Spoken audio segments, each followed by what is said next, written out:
వెండి పడిమెట్ల పైకెక్కి గుడికేగు భక్తులకు ఎదురొచ్చే బంగారు స్వామి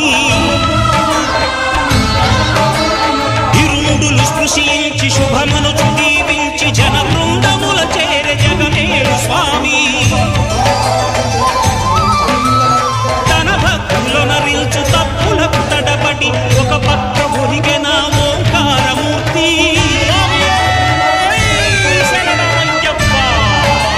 స్వాములందరూ తనకు సాయము కాగా ధీమంతుడై లేచె ఆ కన్య స్వామి